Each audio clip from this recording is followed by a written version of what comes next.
Surface tension है, हर liquid में surface tension है, इतनी तो बात क्लियर है। और ये लिक्विड की प्रॉपर्टी है, लिक्विड सरफेस की प्रॉपर्टी है, लिक्विड के नेचर पर भी डिपेंड है और इस बात पर भी डिपेंड है कि सरफेस के ऊपर क्या है। तो सिंपल सी बात है, ये सरफेस टेंशन की प्रॉपर्टी हर लिक्विड के लिए एक जैसी नहीं होगी, डिफरेंट होगी। तो कैसे हम इसे मेजर करेंगे? पहले हम इसे डिफाइन करें और फिर मेजर करने का तरीका ढूंढें इसे। कैसे हम इसे मेजर कर सकते हैं? मेजरमेंट करने का तरीका वही है कि अजीब सा है। डिफाइन करने के लिए हमने एक अजीब सा तरीका अपनाया, फिर उसके बाद इसे मेजरमेंट करने के लिए एक प्रैक्टिकल वे यूज करेंगे। ये सरफेस है लिक्विड की, अपर सरफेस। यहां एक लाइन ड्रॉ कर दीजिए सरफेस के ऊपर, एक इमेजिनरी लाइन ड्रॉ कर दीजिए। ठीक है, तो इस सरफेस के ऊपर जितने भी मॉलिक्यूल्स हैं, उन सारे मॉलिक्यूल्स पर टेंजेंशियल फोर्स लग रही है along the surface. Tangential force along the surface कैसे लगती है? एक बार फिर से हम कल वाली बात समझें कि ये आपका सरफेस, ओपन सरफेस लिक्विड की, और ये लिक्विड अंदर गहराई पर। तो जो भी मॉलिक्यूल बिल्कुल एग्जैक्टली ऑन द सरफेस मौजूद है, एग्जैक्टली ऑन द सरफेस मौजूद है, इसके स्फीयर ऑफ इन्फ्लुएंस का आधा पार्ट कहाँ होगा? सरफेस के बाहर होगा। और आधा पार्ट कहाँ होगा? सरफेस के अंदर, लिक्विड के अंदर। तो अब आप जरा ध्यान से देखिए कि इस मॉलिक्यूल के दोनों side equal number of molecules हैं along the surface, along the surface. तो एक मॉलिक्यूल्स ये सारे मिलकर इसे इधर अट्रैक्ट कर रहे हैं, तो दूसरे मॉलिक्यूल्स मिलकर इसे अलोंग द सरफेस दूसरी डायरेक्शन में अट्रैक्ट कर रहे हैं। तो हर मॉलिक्यूल पर एक फोर्स लग रही है, कैसी? टेंजेंशियल फोर्स, और दोनों डायरेक्शन में लग रही है। अब ये आपका लिक्विड का टॉप व्यू हो गया, यानी कि लिक्विड के बाहर आप ऊपर से देख रहे हैं।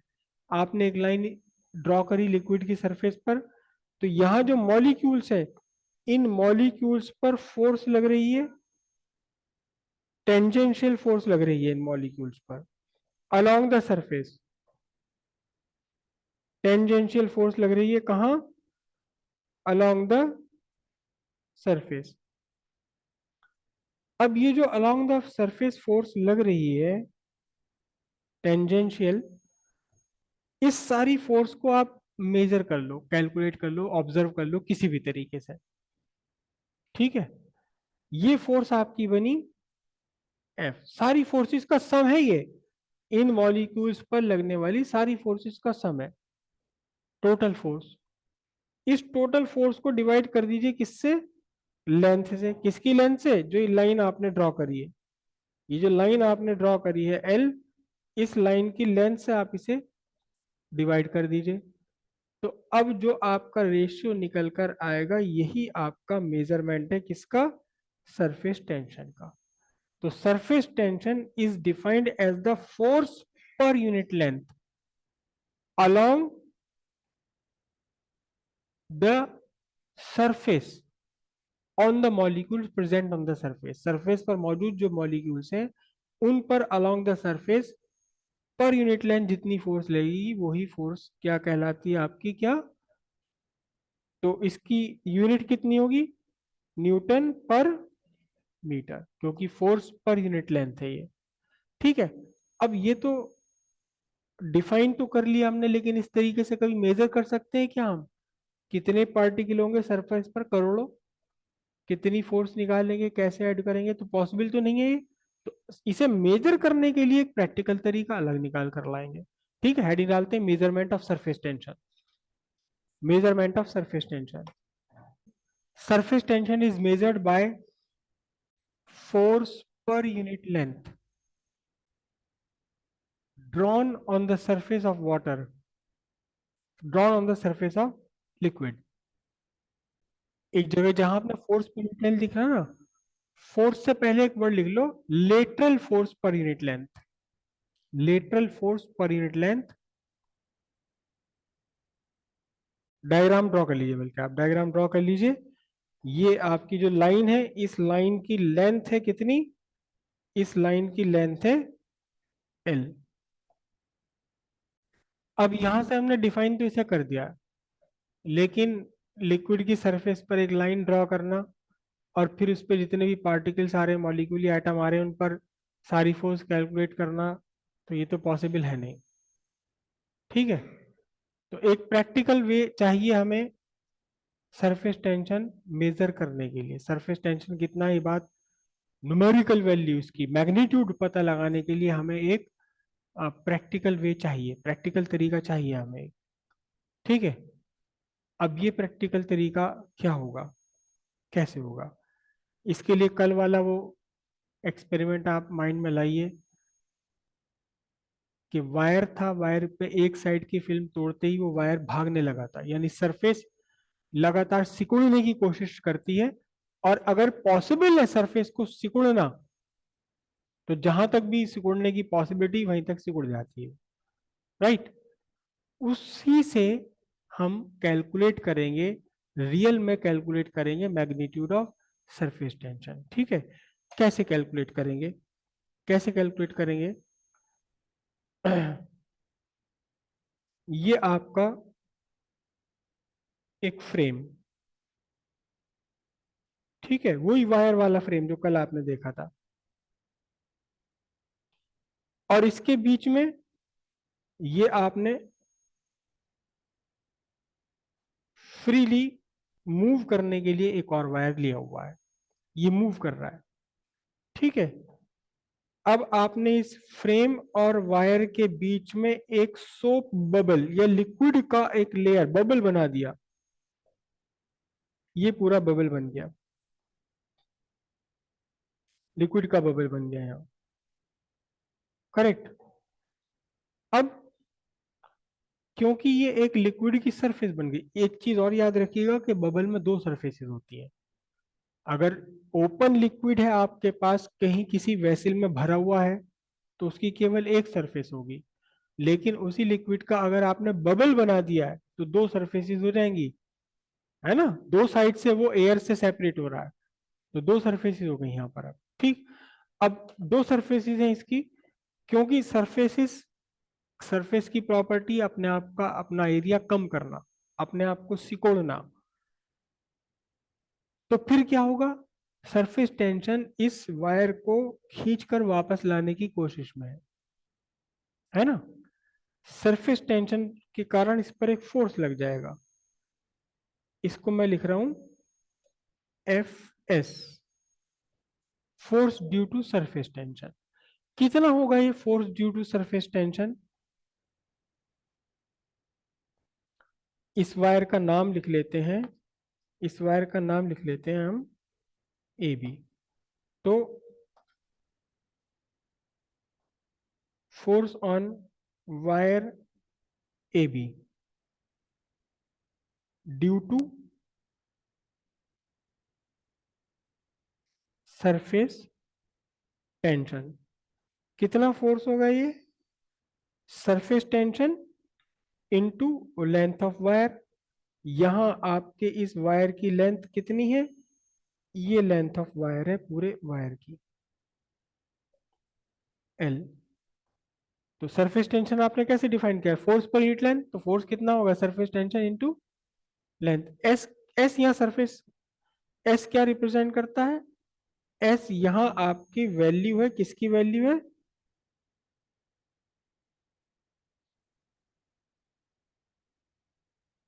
सरफेस टेंशन की वैल्यू है। ठीक, अब अगर ये वायर आपने छोड़ दिया, तो सरफेस टेंशन की फोर्स इसे खींचकर यहां तक ले आएगी। लेकिन आप वायर को स्टेगनेंट, स्टेशनरी रखना चाहते हैं, तो आपको बिल्कुल इक्वल और अपोजिट फोर्स लगानी पड़ेगी इसे रोके रखने के लिए, रोके रखने के लिए इसे अपनी जगह पर। ठीक है,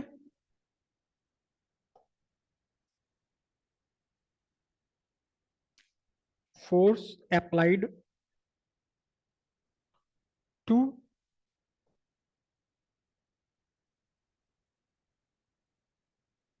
फोर्स अप्लाइड टू, क्या लिखूं मैं इसे, to keep the wire A B in its position. कितनी फोर्स लगानी पड़ेगी? उतनी तो फोर्स लगानी पड़ेगी जितनी सरफेस टेंशन की फोर्स है। कितनी लगानी पड़ेगी आपको ये force? Force applied is equals to कितना बन जाएगा आपका, बोलो, एस इंटू एल। कहीं कहीं किसी बुक में इस एस को टी भी लिखा हुआ है। सरफेस टेंशन का टी ले लो या सरफेस टेंशन का एस ले लो, एक ही बात है। चाहे एस लिख दें या टी लिख दें, उससे कुछ नहीं फर्क पड़ता। अब आपने क्या काम किया, आपने एक फोर्स लगाई हुई है एफ ए। एफ ए, इस एफ ए फोर्स से आपने इस वायर को थोड़ा सा खिसका दिया। हालांकि फिर वही कंफ्यूजन की बात है कि जी ये जो फोर्स एफ ए है, ये तो बस उतनी है जो इसे फिक्स रख सके अपनी जगह पर। इसे खिसकाने के लिए थोड़ी ज्यादा फोर्स लगानी पड़ेगी ना, है? लेकिन ज्यादा फोर्स लगाओगे तो फिर नेट फोर्स जीरो तो नहीं बनेगी, एक्सिलरेशन आएगा। लेकिन विदाउट एक्सिलरेशन से आगे खिसकाने के लिए आपको उतनी ही फोर्स लगा के रखनी पड़ेगी। आपने कितना इसे आगे खिसका दिया? इसे आपने डी एक्स डिस्टेंस आगे खिसका दिया फोर्स से। तो कुछ वर्क करना पड़ा। वर्क क्यों करना पड़ा? कि जो फिल्म पहले आपकी कम एरिया में थी, उस फिल्म का एरिया थोड़ा सा आपने बढ़ा दिया। उस फिल्म का एरिया थोड़ा सा आपने बढ़ा दिया, तो work done.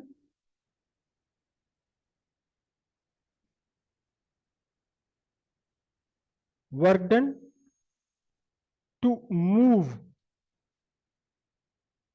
Wire from A B to A dash B dash by small distance. To move wire, अगर आप चाहें तो यहां एक वर्ड लिख लें, without acceleration, from A B to A dash B dash by small distance D X. कितना work करना पड़ेगा ये? W is equal to force applied into D X. जबकि फोर्स अप्लाइड किसके इक्वल है? सरफेस टेंशन के फोर्स के equal है डी एक्स। सरफेस टेंशन का फोर्स कितना है? S L D x. देखना तो जरा, लेंथ इंटू डी एक्स मिलकर कितना बन जाएगा? ये बन जाएगा x D A. Change in area, length into change in, ये तो लेंथ है इसकी, और डीएक्स डिस्टेंस आपने खिसकाया, तो लेंथ को डीएक्स से जब आप मल्टीप्लाई करोगे तो कौन सा एरिया मिलेगा आपको? ये रेड वाला एरिया मिलेगा, मतलब increase in area. Increase in area है। अब यहां से आप बहुत सिंपल के साथ है, S is equal to W by D A. और फिर एस फाइंड करने के लिए क्या, if D A equals 1 square metre यानी कि 1, तो एस इज इक्वल टू क्या आ गया आपका? W joule. तो अब surface tension is equal to the work done, for surface tension is equal to the work done. किस काम के लिए? To increase the area of a surface by 1 square metre या बाय 1 यूनिट एरिया। एक unit area increase करने के लिए जितना भी वर्क करना पड़ेगा आपको, यही वर्क न्यूमेरिकली किसके इक्वल है? सरफेस टेंशन के इक्वल है। क्लियर हुई इतनी बात? अच्छा, ये वर्क करना क्यों पड़ेगा? क्लियर हुई? किसी को ये बात क्लियर हुई क्या? कल आपको डिस्कस किया था कि अगर कोई एक लिक्विड है और वो छोटे क्रॉस सेक्शन वाले पेन में है, ग्लास में है, ये पानी है आपका लेकिन किसके अंदर है? छोटे क्रॉस सेक्शन वाले के अंदर है, गिलास में, पानी पीने वाले गिलास के अंदर है ये। फिर आपने इसे किस में? थाली में पलट दिया। तो थाली में पलटने के बाद तो इसका एरिया क्या हुआ? इसका एरिया बहुत सारा हो गया ना। पहले पहले सरफेस पर थे 100 मॉलिक्यूल, अब सरफेस पर है 10,000 मॉलिक्यूल। तो यानी कि बहुत सारे मॉलिक्यूल्स को आपने अंदर से निकाल करके सरफेस तक लाना पड़ा अगेंस्ट सरफेस टेंशन। वो जो फोर्स थी मॉलिक्यूल्स को अंदर खींचने वाली, उस फोर्स के अगेंस्ट आपको नई सरफेस बनाने के लिए नई सरफेस आपको बनाने के लिए आपको मॉलिक्यूल्स लिक्विड के अंदर से लिक्विड की सरफेस तक खींच के लाने पड़ेंगे। किस फोर्स के अगेंस्ट? जो फोर्स सारे मॉलिक्यूल्स को अंदर खींच लेती सरफेस पे से, उसी के अगेंस्ट आपको वर्क करना पड़ता है। वही वर्क यूनिट एरिया इंक्रीज करने के लिए आपको जितना वर्क करना पड़े, वही वर्क न्यूमेरिकली इक्वल है किसके? सरफेस टेंशन के। ये आपका सरफेस टेंशन कैलकुलेट करने का एक प्रैक्टिकल तरीका हो गया। ठीक है, डायग्राम ड्रॉ कीजिए। डायग्राम क्या सारी कर लीजिए बस। ये surface tension of a liquid is numerically equal to the work required to increase surface area of liquid। थोड़ा सा चेंज कर लो उसे, work required per unit increase in area of surface. Work required per unit increase in area of surface.